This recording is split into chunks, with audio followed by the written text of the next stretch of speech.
ഈ നിലമ്പൂർ രാഷ്ട്രീയം കലങ്ങി മറിയുകയാണ്.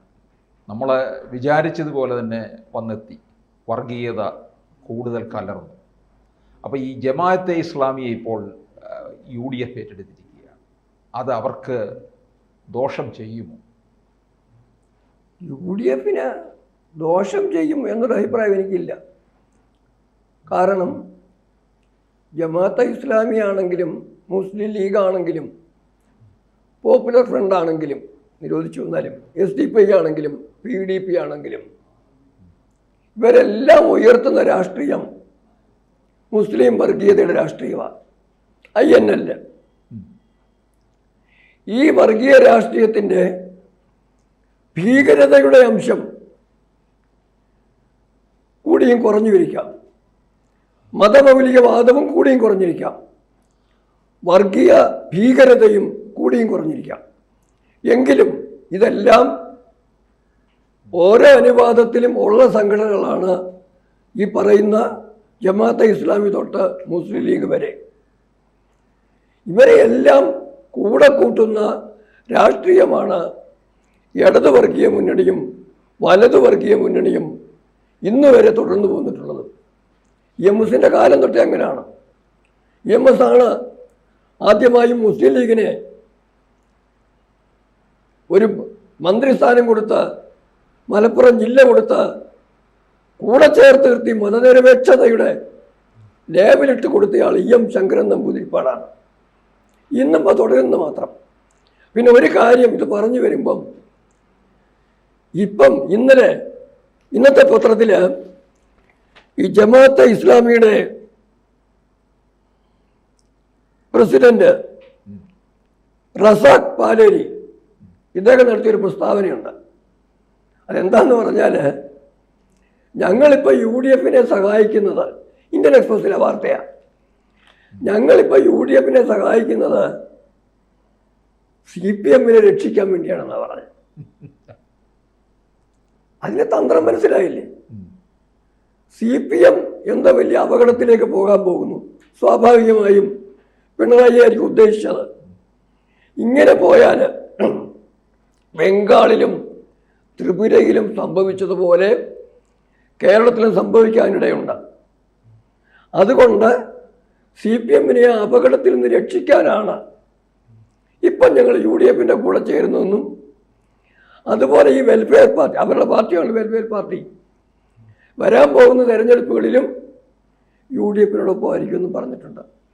എന്ന് പറഞ്ഞു കഴിഞ്ഞാൽ ഏതാണ്ട് അടുത്ത അസംബ്ലി തെരഞ്ഞെടുപ്പ് എത്തുമ്പോഴേക്കും വെൽഫെയർ ഫണ്ട് ഒരു പക്ഷേ UDF ഒരു കക്ഷി തന്നെ, അല്ലെങ്കിൽ ഒരു അസോസിയേറ്റ് മെമ്പർ പോലും പറയാവുന്ന പോലെ ആ തരത്തിലേക്ക് വരാനുള്ള സാധ്യത പോലും നിലനിൽക്കുക. പക്ഷെ അത് പറയുമ്പോഴും പറയുന്നത് ഞങ്ങളിത് ചെയ്യുന്നത് CPM രക്ഷിക്കാനാണെന്നാണ്.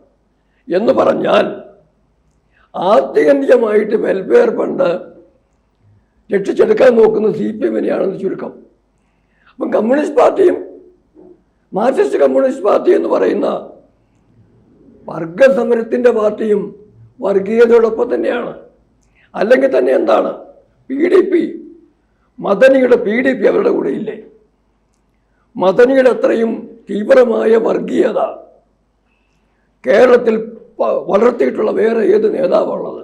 അല്ല, മദനിയുമായിട്ട് മുമ്പും വേദി പങ്കിട്ടിട്ടുണ്ടല്ലോ. പിണറായി വിജയൻ സെക്രട്ടറിയായി വന്നതിന് ശേഷമാണത് ചെയ്തിട്ടുണ്ട്. ഇതെല്ലാം പറയുമ്പോൾ വർഗീയതയുടെ പേരിൽ ഇടത് വർഗീയ മുന്നണിക്കോ വലത് വർഗീയ മുന്നണിക്കോ വേണമെങ്കിൽ അരക്കള്ളനെന്നും മുക്കാക്കള്ളനെന്നും വിളിച്ചു. രണ്ടുപേരും കള്ളന്മാരല്ലെന്ന് പറയാൻ പറ്റില്ല.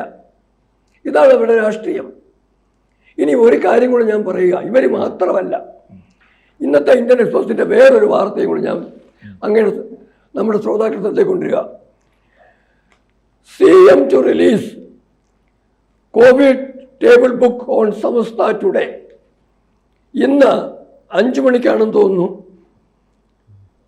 ജൂൺ 15 5 മണിക്ക് തന്നെയാണ് തിരുവനന്തപുരത്ത് Indian express, new Indian express എന്ന് പറയുന്ന മതേതര മാധ്യമ സ്ഥാപനം സമസ്തയെക്കുറിച്ച് ഒരു കോപ്പി ടേബിൾ ബുക്ക് ഇറക്കുക. അത് റിലീസ് ചെയ്യുന്നത് പിണറായി വിജയൻ, സംസാരിക്കുന്നത് VD സതീശൻ, കോൺഗ്രസിന്റെ ആള്, പങ്കെടുക്കുന്നത് കുഞ്ഞാലിക്കുട്ടി തുടങ്ങിയവര്. നമ്മളൊന്ന് ആലോചിച്ച് നോക്കി. അമൃതാനന്ദമയ മഠത്തിന്റെ ഒരു പരിപാടിക്ക്, ചിന്മയ മിഷന്റെ ഒരു പ്രോഗ്രാമിന് ഇവരെല്ലാം കൂടി ഇതുപോലെ ഒന്നിച്ച് ചെല്ലുമോ? ചെല്ലില്ലല്ലോ. അപ്പൊ ശുദ്ധ വർഗീയത, വർഗീയ പ്രീണനം അത് ചെയ്യുന്നത് രാഷ്ട്രീയ പാർട്ടികൾ മാത്രമല്ല, ഇന്ത്യൻ എക്സ്പ്രസ് പോലുള്ള മാധ്യമങ്ങളുടെ കൂടെയാണ്. അവിടെ MP പ്രശാന്ത് എന്ന് ഒരാളെ മറ്റാണ് ഈ പ്രസിദ്ധീകരണത്തിന് എഡിറ്ററായിട്ടിരുന്നത്. അപ്പം ശരിക്കും പറഞ്ഞാൽ ഇസ്ലാമിക വർഗീയ രാഷ്ട്രീയത്തിൻ്റെ തണലിൽ ജീവിക്കുന്ന, അവിടെ ഔദാര്യം പറ്റുന്ന മാധ്യമ പ്രവർത്തകരുടെയും കപട ബുദ്ധിജീവികളുടെയും രാഷ്ട്രീയ പ്രസ്ഥാനങ്ങളുടേതുമായ ഒരു വികലമായ എക്കോസിസ്റ്റം, ആവാസ വ്യവസ്ഥ, അതാണ് കേരളത്തെ നശിപ്പിച്ചുകൊണ്ടിരിക്കുന്നത്. ആ ആവാസ വ്യവസ്ഥയുടെ സൃഷ്ടിയാണ് രാജ്ഭവനിലെ ഭാരതമാതാവിൻ്റെ പടം കണ്ടു കഴിഞ്ഞാൽ ബുദ്ധിമുട്ട് തോന്നുന്ന മന്ത്രി പ്രസാദ്. 30 വർഷം റംസാൻ നോയമ്പ് നോറ്റപ്പം മതനിരപേക്ഷത മന്ത്രി പ്രസാദിന് ഇല്ലായിരുന്നു. അത് ലോകം കൂടെ അറിയിച്ച്. എന്നാൽ 1 വർഷമെങ്കിലും ഹിന്ദുവിൻ്റെ കാര്യം പോട്ടെ, നിങ്ങളുടെ ശത്രുക്കളാ. മണർകാട് പള്ളിയിൽ ഒരു 8 നോയമ്പുണ്ട്, എല്ലാ കൊല്ലവും ഉള്ളതാണ്, അറിയാം. ഏതെങ്കിലും 1 വർഷം ഈ പ്രസാദ് ആ 8 നോയമ്പ് നോക്കിയിട്ട് ഞാൻ മതനിരപേക്ഷക്കാരനാണെന്ന് കാണിച്ചിട്ടുണ്ട്? ഇല്ലല്ലോ. അല്ലെങ്കിലും വിശ്വാസത്തിൻ്റെ പേരിൽ ചെയ്യേണ്ട കാര്യങ്ങൾ അതിങ്ങനെ പ്രീണനത്തിൽ അത് നോക്കണം. നമ്മൾ ചർച്ച ചെയ്ത നിലമ്പൂർ ഇലക്ഷനാണ്. നിലമ്പൂർ ഇലക്ഷൻ്റെ പശ്ചാത്തലത്തിലാണ് ഈ സമസ്തയുടെ ടേബിൾ ടോപ്പ് പുസ്തകവും പ്രസാദിൻ്റെ ഈ രാഷ്ട്രീയമൊക്കെ നമ്മൾ മനസ്സിലാക്കേണ്ടത്. ഇവിടെ കൃത്യമായും അങ്ങ് കലങ്ങി പോകുന്ന രാഷ്ട്രീയം എന്ന് പറഞ്ഞു. ഞാൻ പറയുന്ന കലങ്ങി തെളിയുകയാണ് ഇപ്പോൾ ഇത്. കേരളത്തിൽ അത്ര കൃത്യമായി അറിയാത്തവർക്ക് പോലും മനസ്സിലാകണം. പിന്നെ വേറൊന്ന് കണ്ടു, ബിനോയ് വിശ്വം മതേതരത്വൻ്റെ ആളാണ് പോലും. അദ്ദേഹത്തിനും ഭാരതമാതാവിൻ്റെ പടം കണ്ടാൽ ആ കോട്ടയം ജില്ലാ കമ്മിറ്റി ഇറക്കിയൊരു പോസ്റ്റർ അത് പിൻവലിപ്പിച്ചു. ഒരു കാര്യം ഓർക്കണം, ബിനോയ് വിശ്വത്തിൻ്റെ നേതാവ് ഡാനിയേൽ രാജ, പാർട്ടിയുടെ CPIയുടെ അഖിലേന്ത്യാ സെക്രട്ടറിയാണ്. ഭാര്യ ആനി രാജ, മകൾ അപരാജിത രാജ. ഈ അപരാജിത രാജയാണ് ഒരു കാലത്ത് CPIക്കാരനായിരുന്ന കനയ്യകുമാറിൻ്റെ കൂടെ നിന്നിട്ട് കാശ്മീർ മാംഗേ ആജാദി, മണിപ്പൂർ മാംഗേ ആജാദി, കേരൾ മാംഗേ ആജാദി, ഭാരത് തേരി ടുക്ടേ ഹോങ്കെ ഇൻഷാ അള്ളാ എന്ന് പറഞ്ഞാൽ ഭാരതവും മണിപ്പൂരും കേരളവും പഞ്ചാബും എല്ലാം സ്വാതന്ത്ര്യം ആവശ്യപ്പെടുന്നു.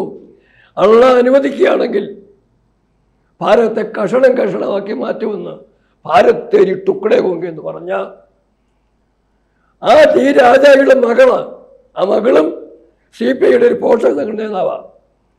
അവർക്കൊക്കെ ഭാരതമാതാവ് എന്ന് കേട്ടാൽ ബുദ്ധിമുട്ടുണ്ടാവും. പക്ഷെ തിരിച്ചു വരുമ്പം നിലമ്പൂരേക്ക് വരുമ്പം നിലമ്പൂർ ഇപ്പോൾ നടക്കുന്നത്, നിലമ്പൂർ മണ്ഡലത്തിൽ വർഗീയ പ്രീണനത്തിൻ്റെ പക്ഷം, ഇസ്ലാമിക ഭീകരവാദത്തോടൊപ്പം നിൽക്കുന്നവരുടെ പക്ഷം, ആ പക്ഷത്തിനകത്ത് ഉൾപ്പിരിവുകളുണ്ടായിരിക്കുക, ഇടതും വലതുമായിട്ട് തിരിഞ്ഞു നിൽക്കുകയാണ്. ആ തിരിവിൽ അവർ ഏത് സാഹചര്യത്തെ എങ്ങനെയൊക്കെ തിരിച്ചും മറിച്ചും മുതലെടുത്താലും അവസരവാദ രാഷ്ട്രീയം ഏത് തലം വരെ പോയാലും ആത്യന്തികമായി നിലമ്പൂർ വിജയിക്കുമെന്ന് ഞാൻ പറയത്തില്ല.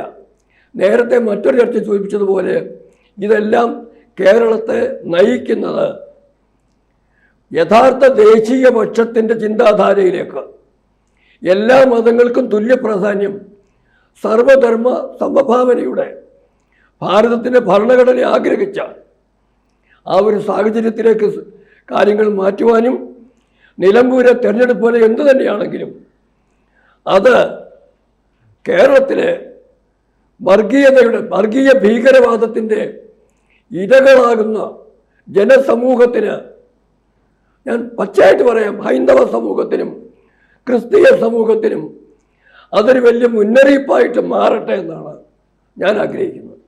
കൂടുതൽ വാർത്തകളും വിശേഷങ്ങളും നിങ്ങളിലേക്ക് എത്താൻ ABC മലയാളം സബ്സ്ക്രൈബ് ചെയ്യുക, ബെൽ ബട്ടണും അമർത്തുക.